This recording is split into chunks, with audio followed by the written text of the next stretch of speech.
What's going on, guys? It's Gendo here, back once again with another edition of my Pentagon / Hexagon series. And today, Bay Olympic are going to be taking on Hawke's Bay, or Hawke's Bay United, depending on how you want to say it. Bay Olympic are currently sitting in second place with 35 points through 18 matches. They are 8 points behind Auckland City, who, of course, are sitting at the top of the table with 43 points. You'd expect them to be at the top of the table because, well, they're Auckland City. Central United sit in third place behind us, 26 points, so they're 9 points back. However, they have played an extra game, so at the very least, we're 9 points ahead of them. And how did we stay in second place? Well, we'll show you. After the last live com with Canterbury United, we then took on our opponents for today, Hawke's Bay United, at Hawke's Bay. And the results were very favorable as we took a 3-1 victory away. Ken Yamamoto, Andrew Blake, and Josh Morgan all netting goals for us. Phil Edgington picking up a bruised thigh 8 minutes in, a little concerning, but yeah, he picked up after the injury, so in the end it wasn't all that bad. We did have competent reserves, so the injury did not affect us much in any way. Thomas Mosquera, who has been Hawke's Bay's superb striker and has caused us problems many times in the past, was actually held silent for most of the match, and as you can see here, only picking up a goal and injury time. We then followed up that performance with a very lackluster 2-2 draw at home against Waibop United. We jumped out to a 2-0 lead with Pika Powell and Adam Thomas scoring in the second half. Yeah, there were no goals up until the second half, and we jumped out to a 2-0 lead. Very nice. Thought we could have held it down, but for some reason, not due to fatigue or anything, just lax play, we allowed Waibop United back, Reese Lambert, and then Jack Geary with the tying goals. I've said, might as well score one more. We didn't deserve any point here with how bad we played in the last 25 minutes. So we'll take the point and move on. It wasn't really a great day, but not everybody can have great days. We then took on Hawke's Bay United once again, thank you draw, in the cup, and we needed some sort of voodoo magic to pull this one out. A 4-3 victory at home that sees us off into the quarterfinals. Hawke's Bay getting off on the right foot first, scoring in the 24th minute. Then Andrew Blake and Clayton Lewis followed that up with great performance to put us up 2-1 at the half. Then, whenever we injured somebody, it appeared that they scored. Sean Lovemore gets injured in the 64th minute. Jason Spitz scores in the 67th. Taylor Smith, injured in the 74th. Thomas Mosquera, same minute. They put up 2 goals in 10 minutes, in 7 minutes actually, to get up to a 3-2 victory. And we were taking shot after shot after shot, and nothing was finding the net. It wasn't until the dying minutes when Italo Pika Powell just ran directly into the box with the ball, going one-on-one with the keeper, ties up the match, and then Phil Edgington, off of a corner kick from Maxim Manko, flicks his header right into the top corner, securing the victory and moving us on in the cup. It was nerve-wracking to say the least, because I don't think my team was ready for any extra time play. So moving on to the quarterfinals in the cup. After that heart-pounding victory, we then suffered heart-wrenching defeat to none other than Auckland City. 4-0 defeat away from home, kind of expected, but at the same time I didn't think it would be this bad. Nothing really to say on our side. We were just completely outclassed. So next time we face them, I need to tweak up my formations and stop the bleeding somewhat. And then from then on, it was pretty much smooth sailing. The next 5 league matches, we took 13 points out of 5. Team Wellington, we faced them off at home. Andrew Blake netting a brace and scoring the game winner in injury time, thanks to some fancy footwork and fancy passing by Dale Heim to give the ball to Blake, who then shot within the 6-yard box to secure the victory. Next up was a 2-0 victory at home against Waitakere United. Once again, Andrew Blake with a brace. Ital Pika-Pau suffered a worse injury than Craig Wiley. Craig Wiley was fine after this game. Pika-Pau, however, was out 3 weeks. So we had to make do with Andrew Blake sitting up top. And at this point, I did not trust Colin Gardine or Caleb Rufer in the striker position. So it was just all Andrew Blake all the time up front. And so far, he has not been disappointing. Following up that Waitakere match, we faced off against Wellington Phoenix, the reserve Wellington Phoenix, away, and picked up a 3-2 victory here. Maximenko and Andrew Blake scoring for us, while on the other side, they managed to pick up 2 just on either side of half. Put in a decent amount of shots, definitely had good amount of possession, great passing work in the middle. I am really surprised that we didn't get it further into their territory for more attacking chances. Following that up, we played against Central United at home, and in a match where there was just a bunch of sloppy play throughout, we did get a lot of shots, but not many on target, and not many troubling the keeper either. The only goal in the match was an own goal. Shane Pascoe, who was one of their defenders, decided to flick the ball right into the corner of the net. I'm pretty sure he was trying to head it away, but accidentally headed into the net. Bad luck on their part, but we'll take all 3 points and keep continuing to secure our second place in this league. Following up that, breaking our streak of 4 straight victories, we then faced off against Canterbury United away and only came up with a disappointing 2-2 draw. Once again, we were up 2-0 at the half. Ken Yamamoto getting the brace on the day, but our defense, this time it was attributed to fatigue that let Mario Hoffman and Miles John for Canterbury score twice and get back on level terms and end the match like that, only giving us a point. Sadly, we kind of deserved it near the end, as we had about 55-56% possession in the first half, and we could not do anything right in the second. Unfortunately, that's what led to this draw. We then ended up with a very, very favorable quarterfinal draw, facing off against Western Suburbs, who are a 3rd division side, but you wouldn't know it because they played their hearts out. Sure, we were able to get 2 goals, go up on a 2-0 lead, Yamamoto and Dale Hyam, but then Fraser Soul, I need to look into this guy. I need to scout him, because if he's going to be playing like that against us, maybe I should have him as a backup striker. He nets himself a brace, almost willing Western Suburbs to try and compete with us, but the deciding goal on the day was, unfortunately, an own goal from their goalkeeper. We took some decent chances, had a good amount of possession, but aside from these 2 goals, we did not make much of our chances in their attacking third. These can almost be counted as luck goals because they bounced off the crossbar and in.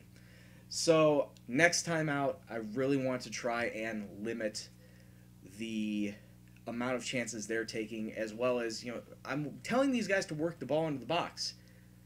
They're not doing that. I don't know what is up with in these last few games. They were just trying to whip the ball in, even though I tell them just get the ball in, pass it in, dribble it in as much as possible. Don't just start flinging crosses in. But I guess it's just in the nature of some of these players, like Dale Hyam and Yamamoto, who are just natural wingers, just trying to get the ball into the middle of the box. Okay, we have our match against Hawke's Bay today at home, but first a couple of matters I'd like to clear up.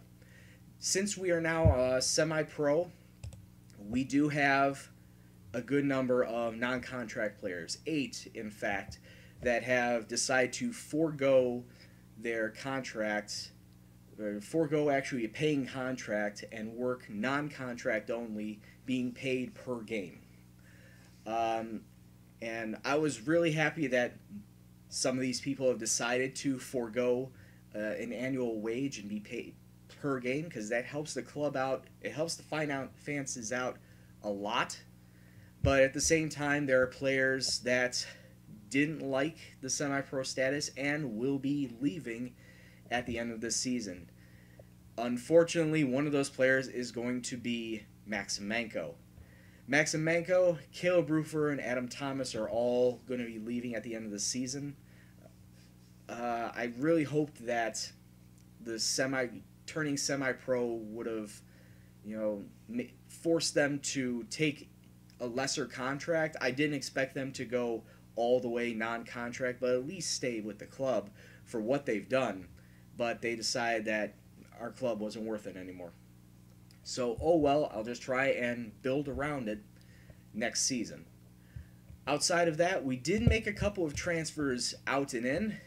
One of those outs being Colin Gardine. He was sitting, rotting in the reserves. Like I said, he really wasn't useful to my side anymore, turning 32 and quickly losing speed. So it was better just to get rid of him. And then on the ends, outside of Liam Anderson, who I said was going to be our new backup goalkeeper, we loaned in Stephen Morrison, who is a defensive mid from Auckland. He was actually sitting in Auckland's reserves, so it was nice to see that we have a decent midfielder at our disposal, thanks to our biggest rivals at this point. Good defending, good solid defending. If I ever play a 4-5-1, he'll obviously be the main anchor man in that defensive mid role. Good speed, good tackling. Can't ask for much more in a defensive mid. And then my scouts found this guy. His name is Paul Buru, and he's from the Solomon Islands. Only 18 years old, but just take a look at that vision. This man is a clairvoyant. He knows what's going to happen before it even happens. And sure, he's got some decent speed and defending skills as well. He can also play in that defensive mid role, and if I wanted to, move him to either center back or midfield. But he's 18. He's 18, and to have that much, I don't really understand what contributes to the vision stat, but everything else looks pretty solid, and I can see him being a good addition to this club, a good staple for this club in the years to come. Alright, so now that we've gone through all that business, let's get to today's match. Bay Olympic versus Hawke's Bay at Bay Olympic, Olympic Park. The lineup for today is going to be Liam Anderson, just giving him a nice run out. Adam Thomas right back. Josh Morrison and Sam Welburn are going to be your center backs. John Cooper, left back. Paul Buru and Stephen Morrison. I expect them to be, I should actually put them as both ball-winning mids, but they're fine as is. They're going to be more deep-lying midfield, basically the rock, the anchor for the center backs and the attacking mids. They're going to be contributing to the passing lanes. That's how I want them to be. And then, of course, the normal four up front: Dale Hine, Maximenko, Ken Yamamoto, and Andrew Blake.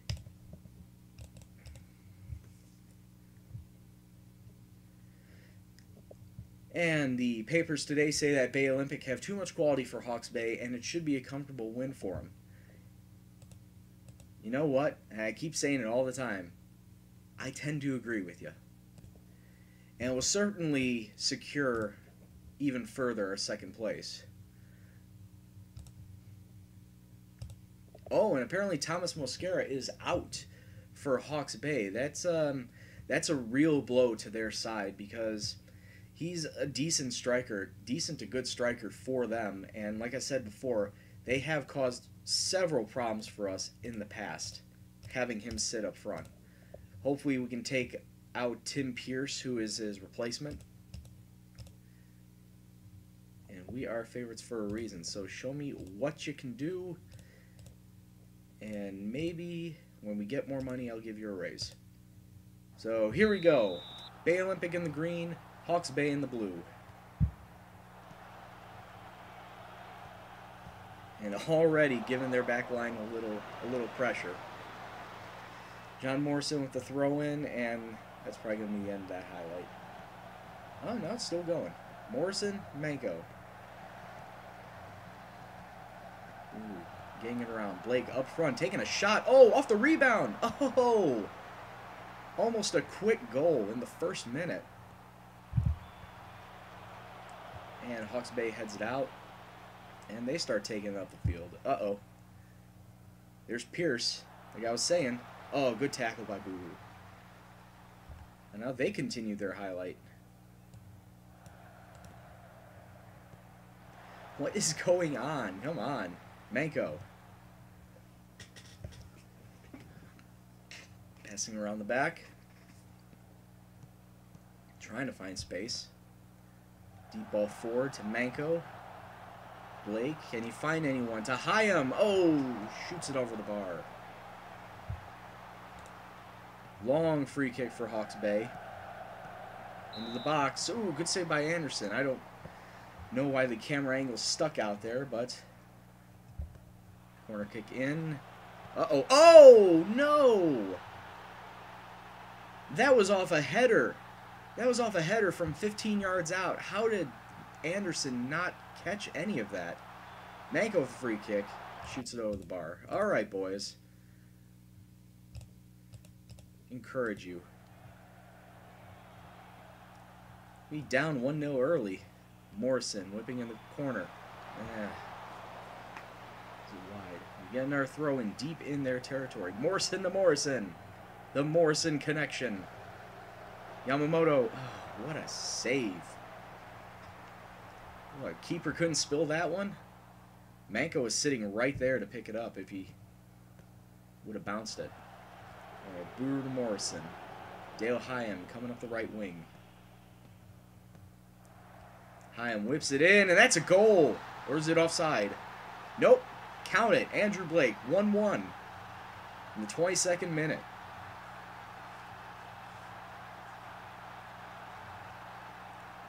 Uh-oh. My left back is injured. John Cooper is injured, ladies and gentlemen. Craig Wiley can play that position, though he's more of a midfielder. But hopefully we'll get on with this one. Ooh, picks up a yellow card. I don't like seeing that early. And Hawke's Bay doesn't understand the meaning of a net. Hawke's Bay in possession and starting the drive, looks like. Oh, that was some good passing by them. Good block. Some horrible defending on our end for them to get all the way out there. All the way in front of our net.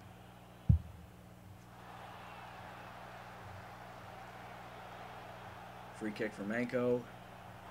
I think I'm going to change my free kick taker because Manko clearly is not, he's not working it. He's not working out. And I'll switch it at halftime. A deep cross in. Kicked out. Can we hit him on the counter? Maybe. Manko, who's all the way out there? Ken Yamamoto. Oh, he can't pick it up though. Possession is key, and right now neither side is wanting to hold on to it. Oh, like I said. Morrison, back past Liam Anderson. Let's try and reset. Welburn to Morrison. He's got options. Blake, right there. Oh! Palmer tried kick saving and missed completely. And Andrew Blake, second goal of the day, 2-1 Bay Olympic. That'll put us in good position at halftime. Really good position at halftime. You could do a lot better though. Defense, you got what it takes. Midfield, I do like what you're doing. And Andrew Blake, you are the man up front. I love it. Alright, I'm thinking about taking Manko out of free kicks and putting in Stephen Morrison. Just for today. Let's see how Morrison does on free kicks. And from the restart, we may have a good attacking chance. Blake to Manko. Manko to Yamamoto. Oh, and Palmer is there to pick it up for Hawke's Bay. Deep kick out. Can we corral it? We're trying. Manko taking it up the middle. Surrounded by Hawke's Bay. Ooh, actually needed saving there. And we get the corner. And nothing comes of the corner. Should start thinking about subbing people on. The 65th minute. 70th minute. This game's flying by now. Ooh, out to Hyam. Oh, Hyam, what were you doing? He's just letting the ball roll. Alright, Thomas. Let's try and find some space. Manko to Blake. Get out on the wing. No, that's not getting it out on the wing, and that's not keeping control of the ball. DeVetter. As they start to matriculate the ball down the field. And even the pitch, too. What? What? What was that? Oh, my God. Kicked from halfway. That Pierce just flicked on with his head. I'm surprised that it hit the crossbar. It looked like such an FME goal. That had FME goal written all over it. Alright, let's try and hold on to the ball. Manko doing really well. Yamamoto to Hyam. Was that deflected? No, it was not. Do subs at 80. Alright, 81st minute. Make on a couple subs. We're going to put Clayton Lewis in for Yamamoto. And Reese Jordan in for Buru. Alright. Last 6 minutes in stoppage. Lovemore's injured for their side.